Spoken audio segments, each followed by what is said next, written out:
Shalom, everyone, from Jerusalem. We are in the final days of the counting of the Omer, as we are counting up to the great and glorious day of Shavuot, Zaman Matan Torah, the day that God gave us the Ten Commandments and began the process of Matan Torah. Obviously, the Torah envisions the counting of the Omer as a preparation for Matan Torah, and in a sense, what it does is it links the holiday of Pesach, which is the season of freedom, with the holiday of Shavuot, that is the season of Torah. In fact, the Ramban has a very striking insight that all of the days of the Omer might be regarded as a long Chol HaMoed, linking together the two holidays. So rather than look at Pesach as one holiday and Shavuot as another holiday, they are in fact one Yom Tov, because it is only Matan Torah that gives meaning to freedom. When freedom is not linked to responsibility and commitment, not only is it worthless, it actually becomes destructive. And that is why the Mishnaic term for the holiday of Shavuot is not Shavuos, but it's Atzeres. When it says Atzeres in the Mishnah, it does not mean Shmini Atzeres. It means the holiday of Shavuos. Now, the word Atzeres actually means conclusion. Atzeres is the conclusion of Pesach. If I may quote a secular source, Erich Fromm, who happened to be Jewish, although he was not observant, and he was a disciple of Sigmund Freud, who also happened to be Jewish and not observant.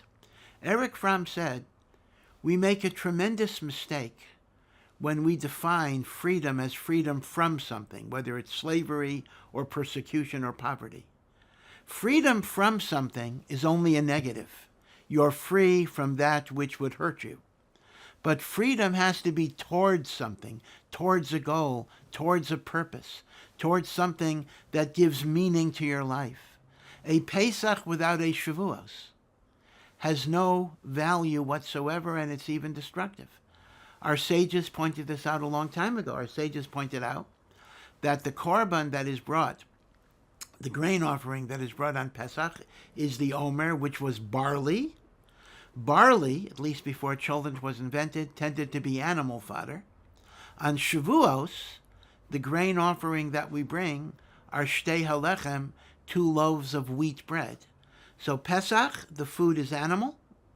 Shavuos, the food is human, because moving from freedom to the commitment of Torah is moving from animal liberation to true human dignity. You know, Chazal say, no one is a ben choren, no one is free, unless they learn and accept the Torah in their lives. Now, people might ask, it seems the opposite. If I don't have a Torah, I can do what I want, I'm free.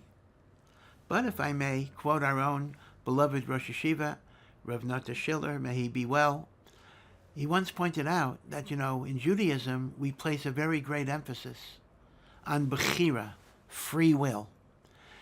Because free will is the predicate of reward. How could you be rewarded for good if God pre-programmed you to be good? And how could you be punished for evil if God pre-programmed you to be evil? So by definition, any system of reward and punishment, any system of accountability and approbation, presupposes that the human being has the autonomy of making choices.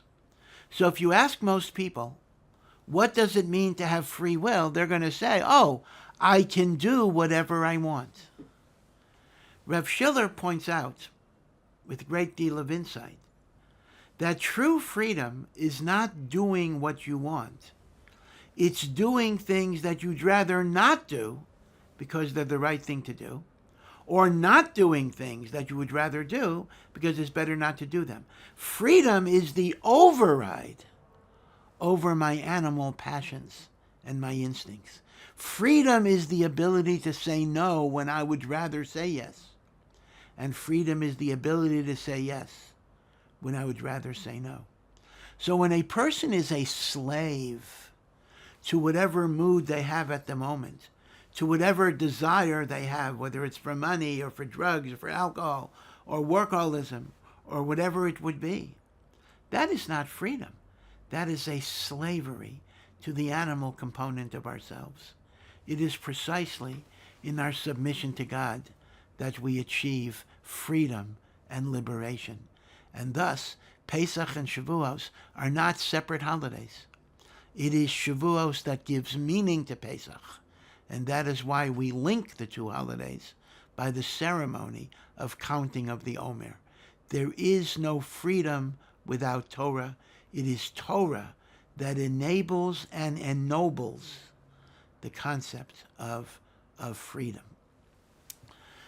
Based on this idea, it would appear that one of the things we focus on during the counting of the Omer is to become more committed to God's Torah, more passionate in its learning, to daven with more kavanah, to be more careful in mitzvos, to be more meticulous in halacha, to become, if I could use the Yiddish phrase, a frummer person, a more religious person, a more godly person, a person whose connection to the Torah is suffused with passion, geschmack, and excitement.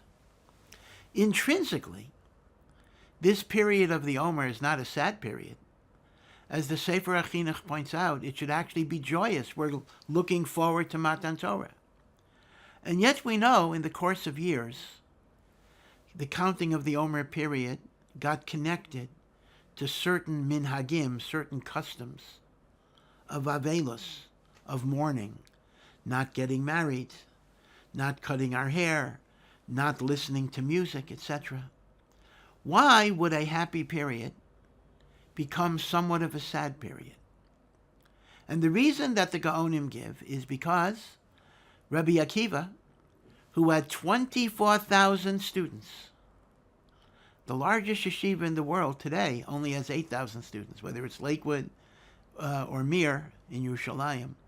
This is 3 times more than the largest yeshiva today.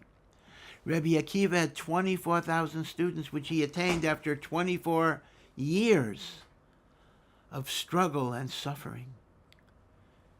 He and his Rebbetzin, they were separated in order that he would become the greatest sage of Israel. But Rabbi Akiva lost all 24,000 of those students between Pesach and Shavuos. And therefore, to this very day, during the Omer period, there are different customs, exactly which days. We mourn the deaths of the students of Rabbi Akiva. Now, one could raise a question. Yes, 24,000 students dying is an awful tragedy. But unfortunately, we've had worse. We've had Holocaust. We had Crusades. More than that were wiped out. Why would we still be focused and fixated on the Talmidim of Rabbi Akiva every single year? And the answer is, it's not about mourning them. It's not about grieving for them. It's about thinking about the reason that they died. The Gemara in Yevamos says that the medical reason they died was a plague. But the spiritual reason that they died was they did not show proper honor and respect to each other. And therefore, during the period of the Omer, we are supposed to think about the deaths of Rabbi Akiva, to rectify in our own lives the lack of not showing kavod to another Jew, and to increase our ability to see the kavod. Now, here is the point I want to share with you from Rabbi Shimshon Raphael Hirsch. What does it mean that the students of Rabbi Akiva did not show proper kavod to each other? Were they rude? Did they push each other out of line? Did they call each other names? Surely we can assume that a student of Rabbi Akiva followed what would be the requirements of Jewish law.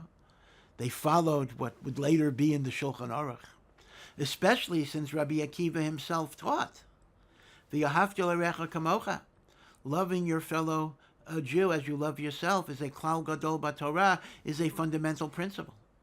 So Rav Hirsch makes the point.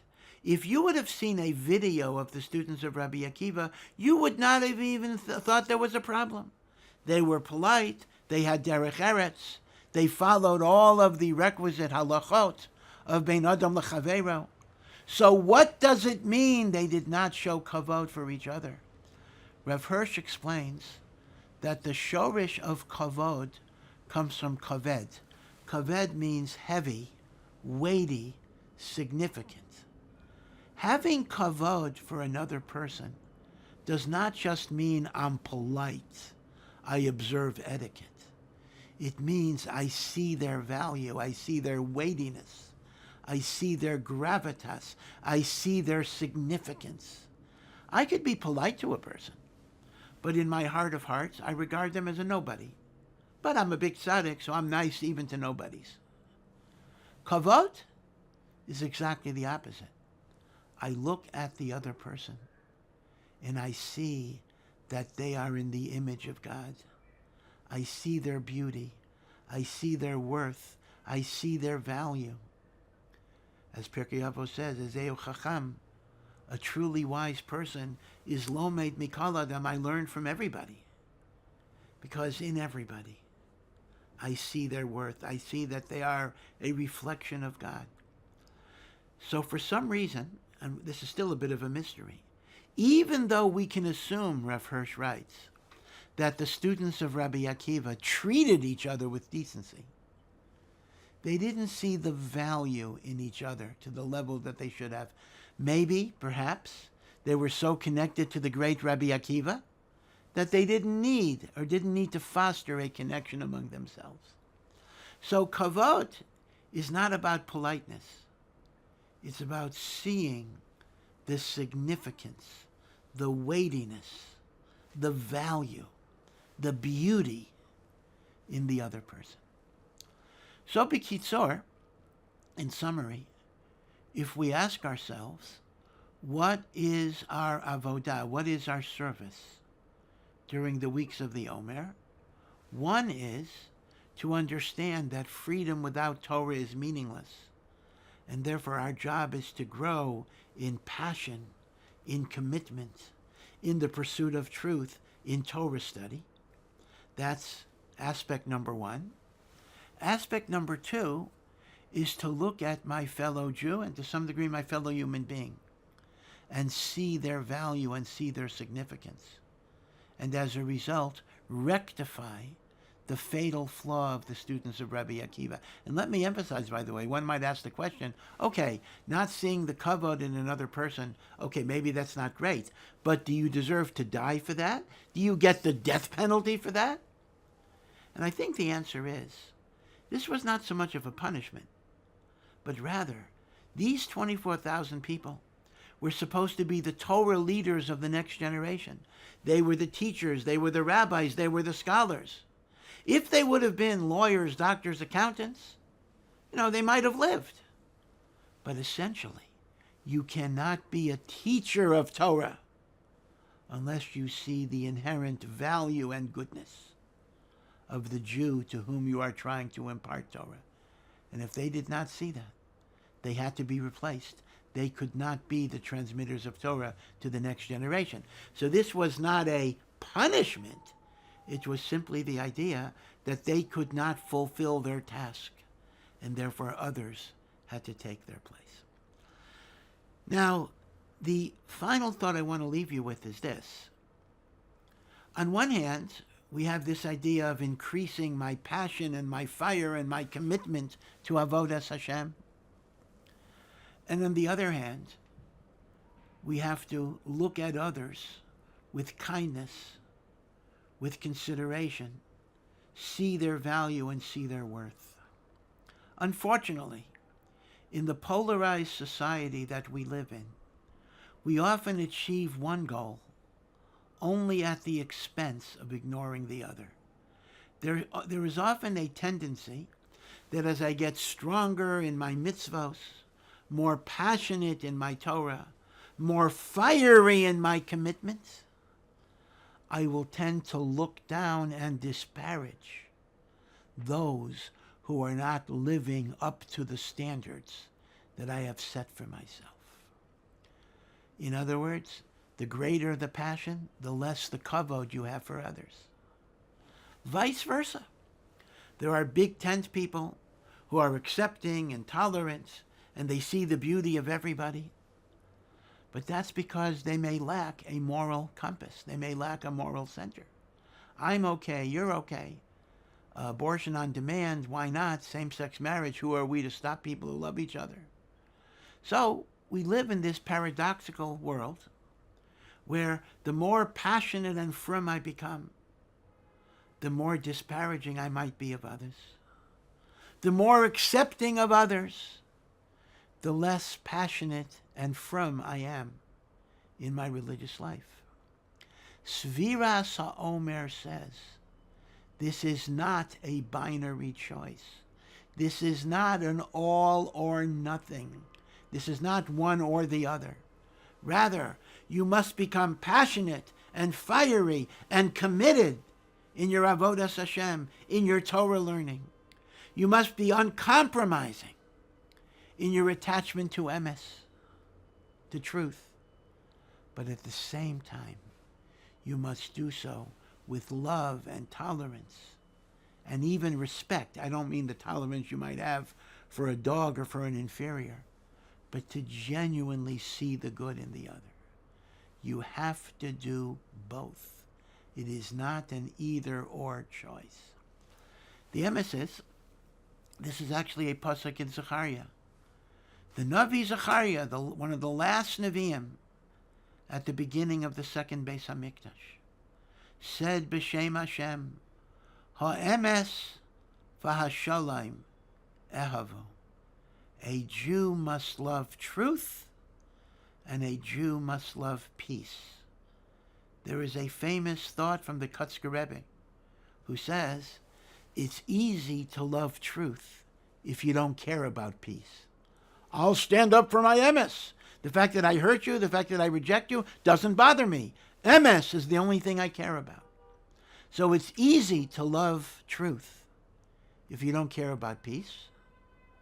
And by the same token, it is easy to love peace if you don't care about truth. If I don't stand for anything, I get along with everybody. The Navi Zechariah b'shem Hashem says, a Jew must love truth and a Jew must love peace. These are the two aspects of the counting of the Omer that prepare us for Matan Torah. On one hand, I have to accept the Torah as an individual by purifying myself, by making myself as connected as I can to Torah, mitzvahs, especially the learning of Torah, not to compromise, not to give in to the decadence of society. And at the same time, Matan Torah required unity and love among Am Yisrael. As the pasuk says, Vayichan Sham Yisrael neged Ohr, the Jewish people encamped at Mount Sinai, but Vayichan is a singular verb. And Chazal have a drasha, we have to be ki ish echad uvalev echad, one man, one heart. Very, very hard to be passionate in your Torah and your mitzvahs, and at the same time open and accepting and loving and even respectful of even Jews who are not always living up to those standards. But that is our challenge. That is our job. And one way of looking at it is the passion we have for mitzvahs should also include a passion to v'ahavta l'recha kamocha. I'm passionate about Shabbos. I'm passionate about kashrus. I'm passionate about learning. I'm also passionate about Avas Yisrael. That's part of the passion of what it means to be a frum Yid. I'm speaking, of course, when we are still engaged in an Eis Tzara, a very difficult time for the Jewish people, a time of war, a time in which we still have hostages who are suffering. We still have chayalim who are putting their lives in dangers. We have families that have suffered bereavements and have suffered injuries. And especially in this time of sakana, we have to be together. We have to emphasize an achdus and a kavod, seeing the good in each other. And in that way, there should be a great, great zechus for Klal Yisrael. May all of us be zocha to come together on Shavuos as we're finishing up Sfirat HaOmer, to stand, as it were, spiritually at the foot of Har Sinai. Ki ish echad u'belev echad.